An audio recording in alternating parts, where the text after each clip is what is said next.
So the thing about bags is you can't just have one. Okay. The older I get, the more I understand I have a bag for different purposes. Let me explain. Please. I've got my pickleball bag, Mm-hmm. which is different than my Orange Theory workout bag. Is that one more like a duffel situation? Definite duffel. Yeah. Got it. I have a good 5 duffels that I rotate between. 5. 5, yeah. I've got a couple like travel ones that are like, we're going to go on a trip. We got to, we got Like a weekender bag. Yeah, like a weekender bag. But then I got like a Carhartt duffel Oh. that I can go to the airport in that thing. Yes. But I You could go also, anywhere but with I can go any. Truly, it's the most versatile duffel I got. Then I got this other little black duffel that it's like it's a weekender / workout / like I can dress it up a bit. But it's like I've got different bags for the office. I've got a few backpacks. Who would have thought? Let me just say this: my boys, ages 4, 7, and 9. They got one bag. Yes. Same. They travel with that one bag. They go to school in that one bag. If they got a sleepover, they are limited. They're living a one bag life. Growing old is going, you can't hold me down at one.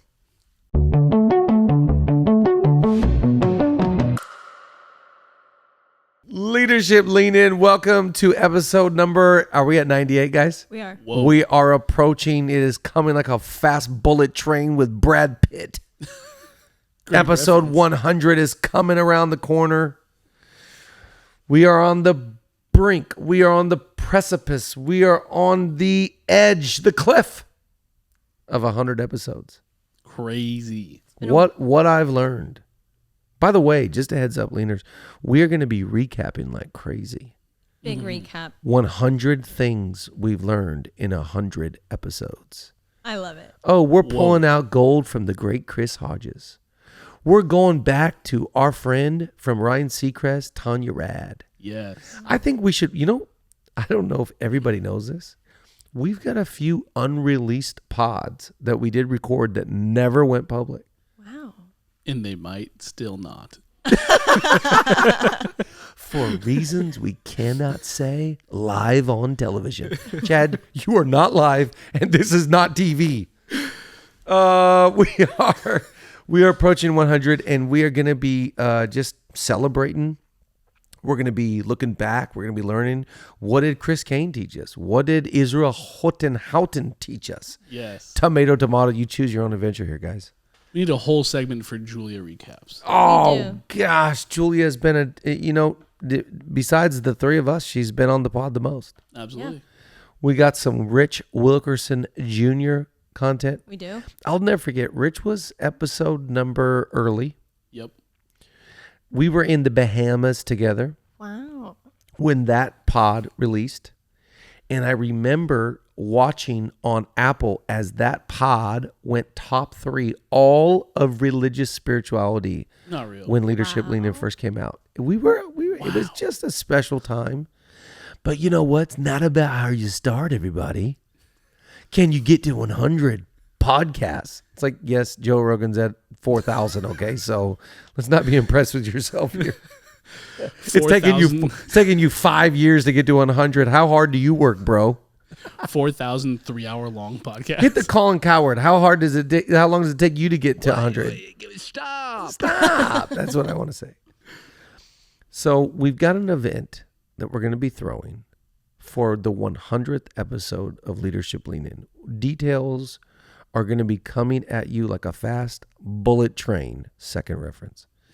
It's going to be star-studded. April, Nate, need I say more? Maybe a little more than just. No, we just found out that Leaner was very impressed and loves having you on, April. So clearly star-studded. We've only mentioned Brad Pitt and you so far. So Whoa. Golden Globes just happened last night. Did you see the opening monologue? I didn't. Gosh, that guy was good. Who was it? Oh, I don't know his name. He was fantastic. I can't remember. He's hilarious. He was brilliant. He was I love the opening monologue. The Globes last night. Anyways, 100 episodes. It's going to be just a party, and we're doing a ticketed event. You're going to have to and we're only doing 20 spots. That's right. 20 available spots to this ticketed event. Some of you are going to have to get on a plane, train, or an automobile. Great reference. To get here. Thank you. To get here in Los Angeles to be at the live recording of 100. We're going to do a dinner together. We're going to party together. We're going to do a Q&A with you. Leaners, we'd love to see you live and in the flesh. We're going to release the details here in just a little bit, but be waiting with bated breath. Have you heard that expression, April? I haven't. It's so good. I'm pretty sure we used it yesterday for something. Yeah, I remember that as well. What were we talking about? I don't know. I don't know, but it's one of my favorites. Great reference. All old people have go-to references. Yes. And I'm old. So we're very excited. 100 episodes. And by the way, thank you to everybody that likes, subscribes, comments, and shares. I was just reading through a lot of the reviews yesterday. You guys are so generous. There's some great reviews on there, but continue to leave reviews.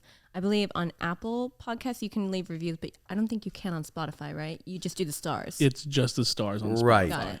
So one of the leaners, speaking of Spotify, I text me Happy New Year.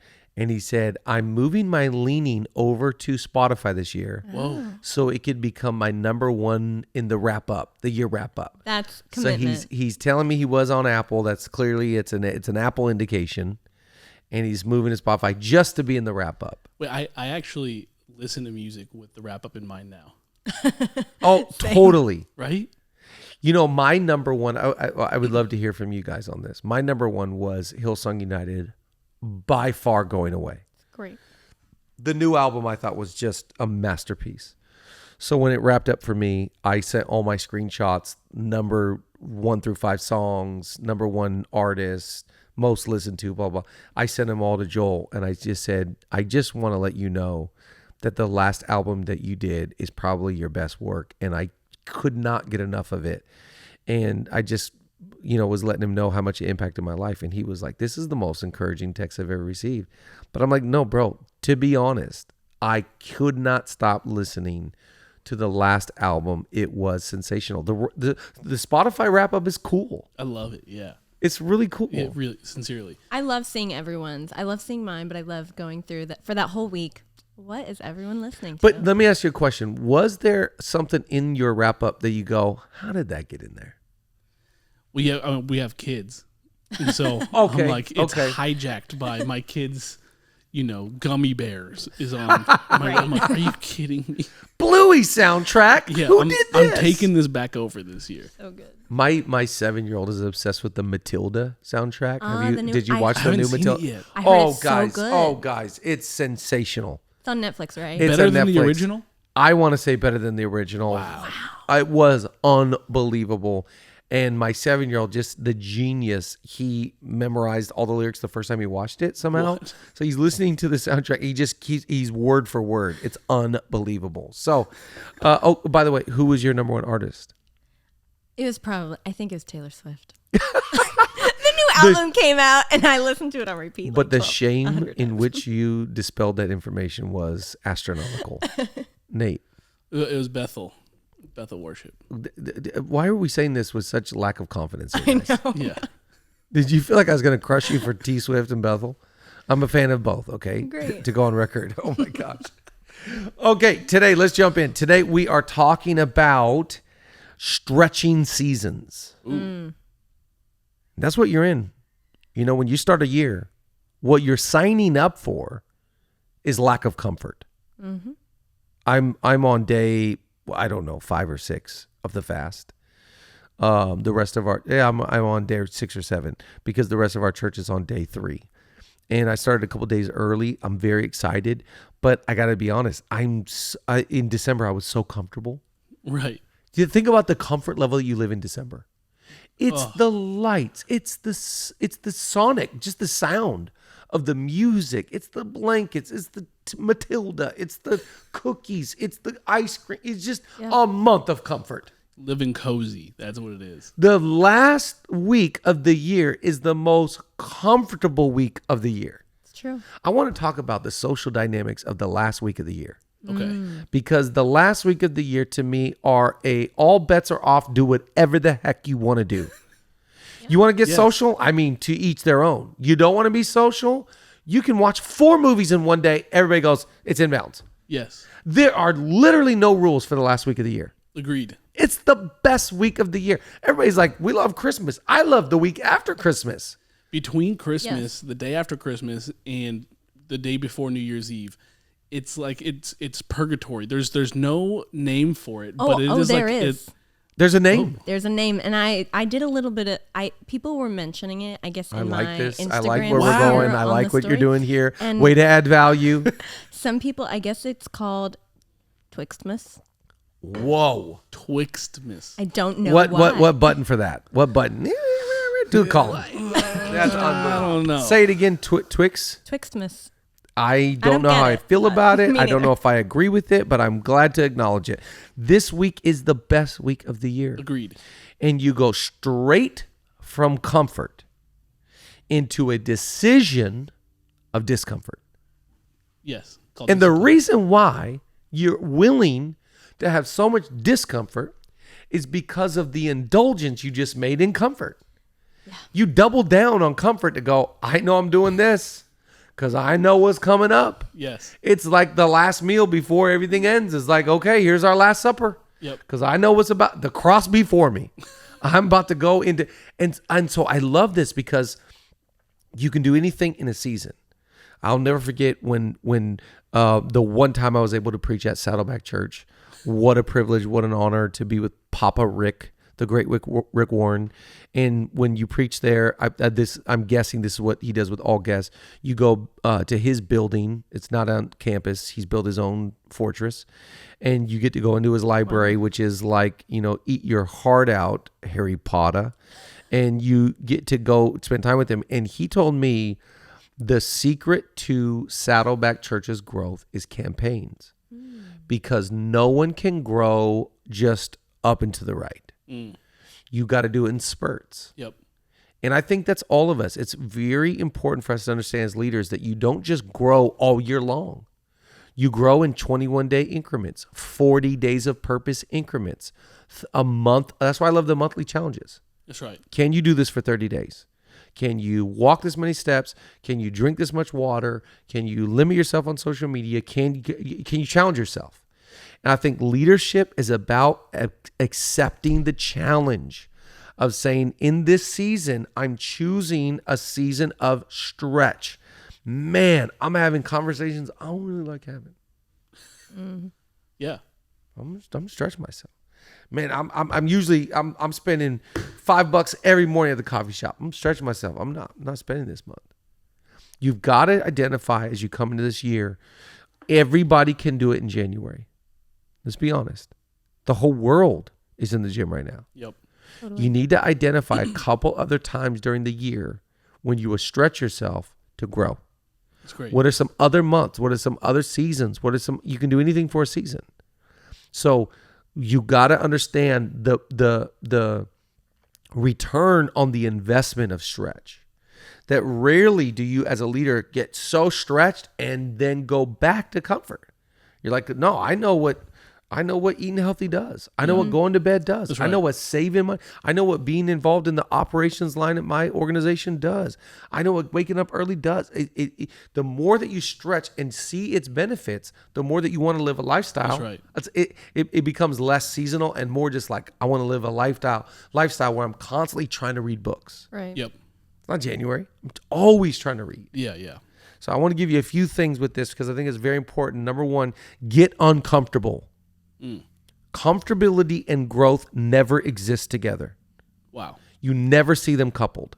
You will never see great comfort and great growth combined together for a massive return on that investment. It's always uncomfortable and growth that you'll see in any leader's life. That's right. And so don't get mad at uncomfortable.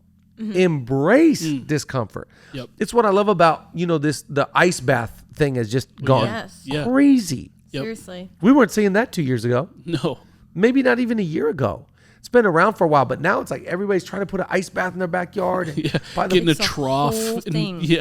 But what is it? It's going like, dude, I'm going to get uncomfortable because I need to wake up and I need the benefits of this and I'm going to grow. So you got to just make your decision. I'm going to get uncomfortable. Yeah. Part of my quick decision making on challenges is just going like, that's going to be uncomfortable. Let's do it. Yeah. Yep. That's great. Dude, I was standing on stage last year in the LA Marathon happened in our city. And I go, I'm going to do it because it's going to challenge me. Who wants to do it?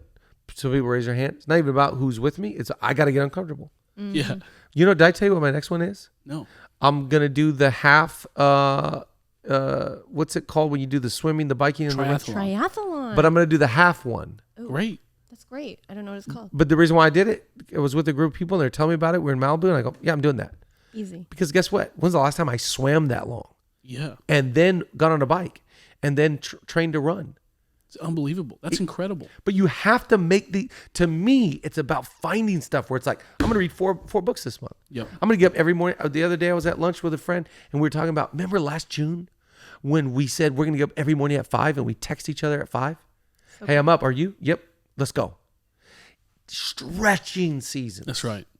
You got to find them because growth, which we all want, but I'm not willing to pay the price of discomfort. Yeah. I think it gets a little bit psychological too, because if you're not used to discomfort, if you're not used to the no pain, no gain, then you psychologically think you're like, I got to run away from this. This is bad. This is not good. This is not safe. Yeah. I'm getting a little, therapy. Yeah. But you got to teach yourself, like, this is good for me. This is not bad. This is not dangerous. This is good. You know, it's so funny right now on the internet. I keep seeing that one of you do you keep seeing this?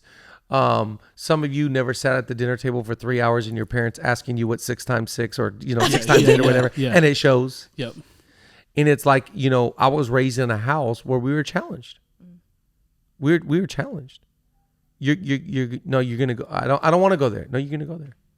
I remember one time my parents left me in Mexico. That sounds very aggressive, but my mother is from Mexico and all my family lives there. With family. They left me in Mexico with my tia Sarabella. and they wanted me to learn Spanish. That's great. And so you're going to stay, extra 3-4 weeks here in Mexicali. Wow. You're going to learn something. I think that we have to get past. It's so amazing to me. We live in this culture that wants to avoid work like the plague. And we're looking for comfort. Yep. And I just don't ever see growth and comfort coupled together. If you want to grow, get uncomfortable. That's right. Get very uncomfortable. Man, it's like, I would love to not text them and have a conversation, but how am I going to grow without texting them? That's right. I think it's the leaders. We no longer as leaders have the privilege of comfort. That's right. But that's the language of society is comfort is good. You deserve it. You deserve your day off. You deserve your rest. Sleep in as long as you want. Yep. And as long as you're a leader, you can't subscribe to that thinking. You'll only shrink. And it's exactly what you're saying. You'll begin to believe that discomfort is bad. Got to stay away from it. If I'm too uncomfortable, it will lead to permanent damage. Yeah. But it's just like growing. It's like I used to cry growing up. For like 1 week of my life when I got growing pains in my legs. Yeah. I'm not very tall, so 1 week. But it's like if it's in our DNA to hurt to grow. That's right. That's just a course of reality. That's life. Man, I'm telling you, I think that we all want a comfort blanket.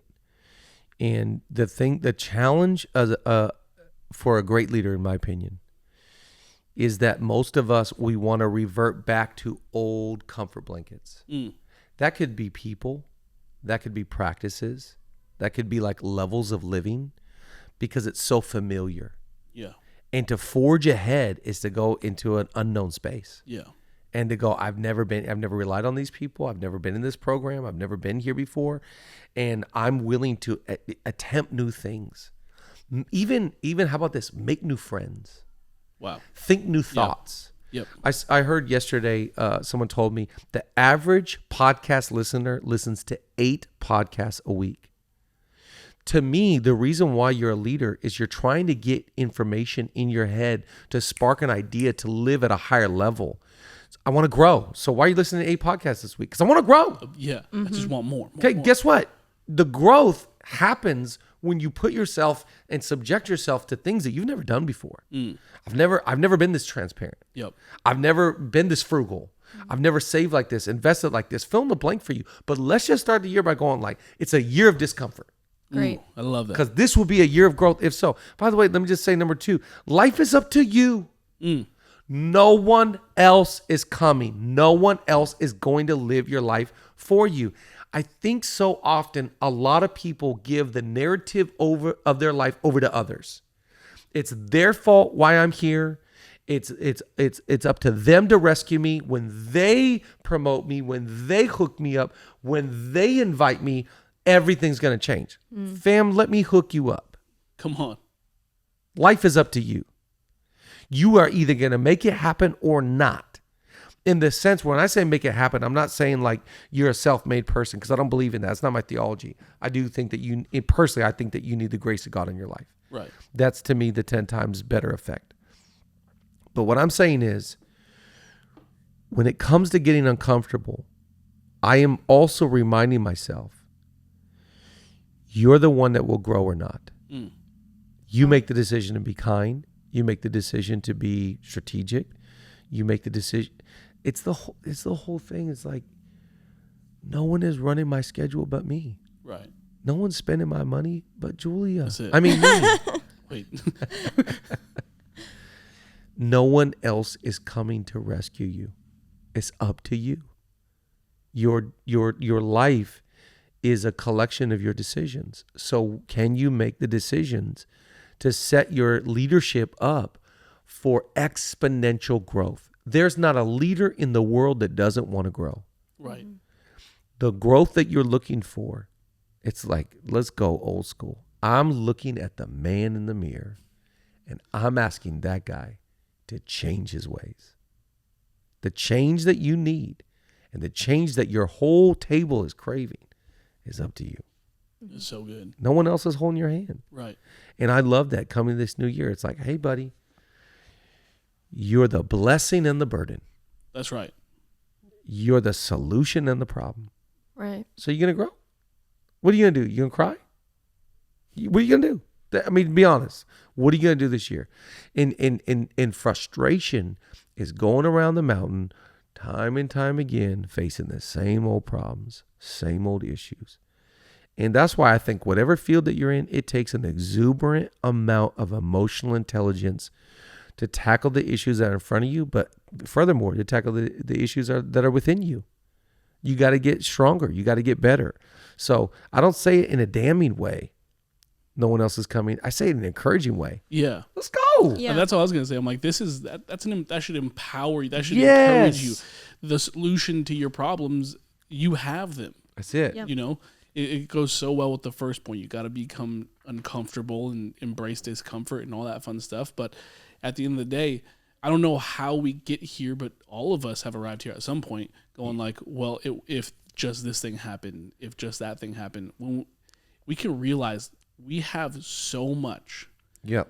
I agree with you. It takes a certain grace from God Totally. to get you past your potential.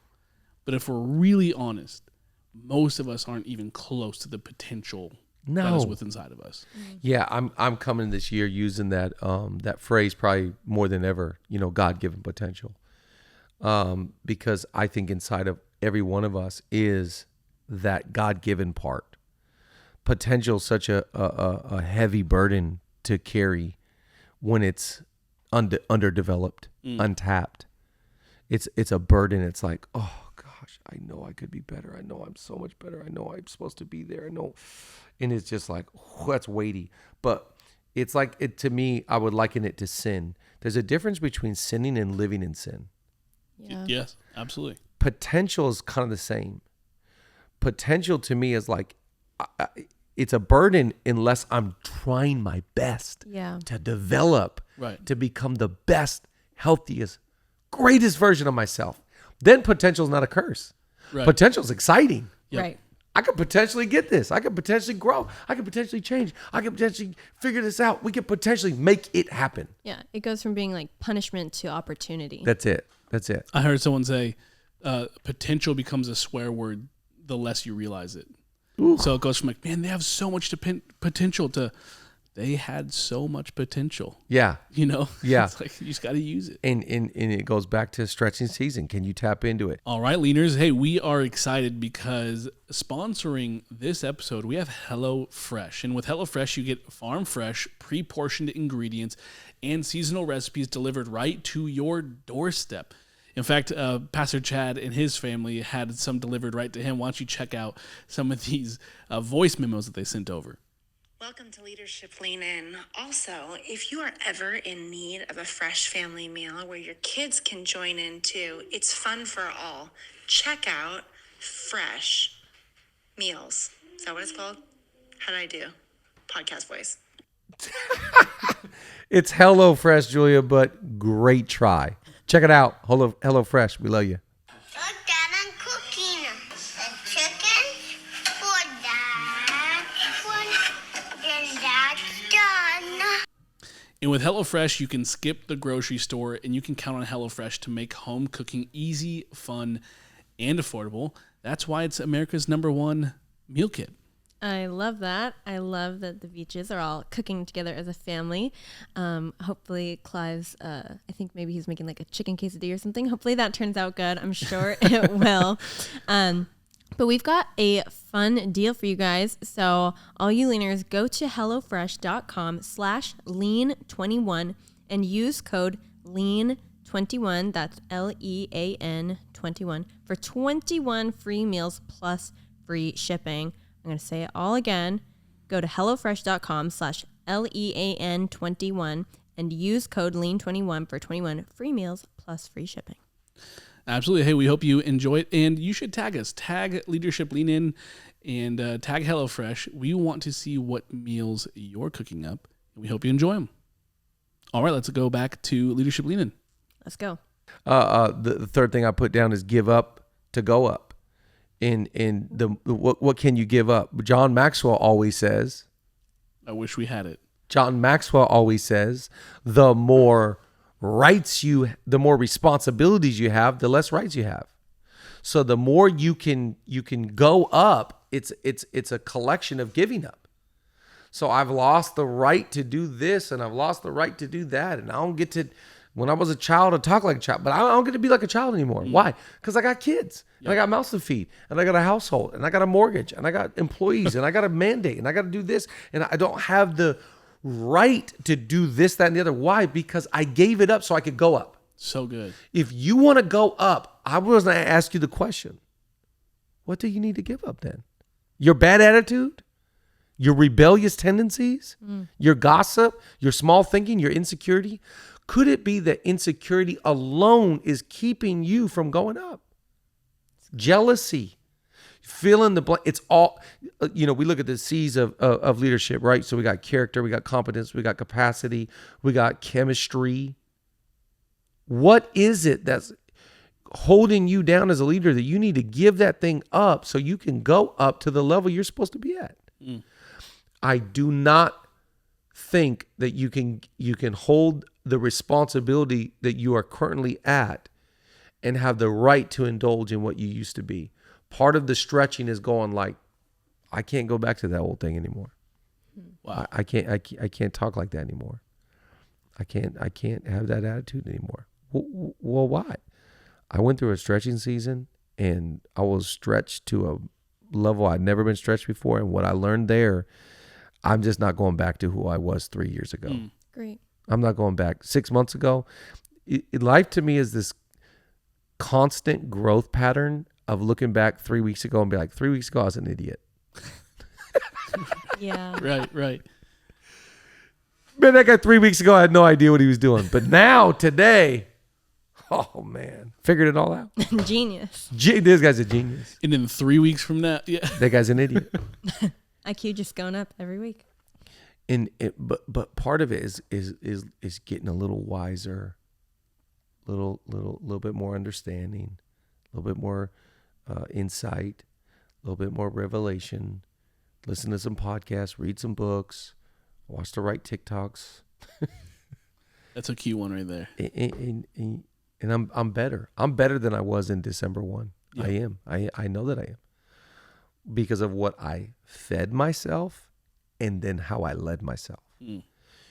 To me, this is my whole life, is leading and feeding. Leading and feeding. And I never think about it in terms of I got to lead them and feed them.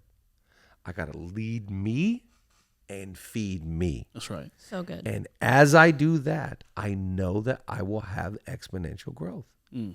But I cannot grow if I do not have the ability to go, man, I'm willing to do some tough stuff. So good. Man, I'm willing. You know, it's like we were in a meeting in December, and I told Nate Dogg, I don't know if I told you this. This year I'm going camping. Yeah. With the boys. That's Taking the great. boys Let's camping. do a boys trip. I'm scared out of my mind. I love it. I'm gonna get exposed when we try to put up that tent. I don't even know how to put up. I don't know how to cook around a campfire. I did it when I was a kid, but it's like I can't stay the same. It's it's a microcosm of a bigger value, Yep. Yeah. and the bigger value is like, man, stretch. Yep. I love that. Last one, apathy kills. I wrote this one down. Apathy is the acceptance of the unacceptable. That's fire. You Jeez. cannot expect growth when you've got all this stuff in your life that's just unacceptable. Yeah.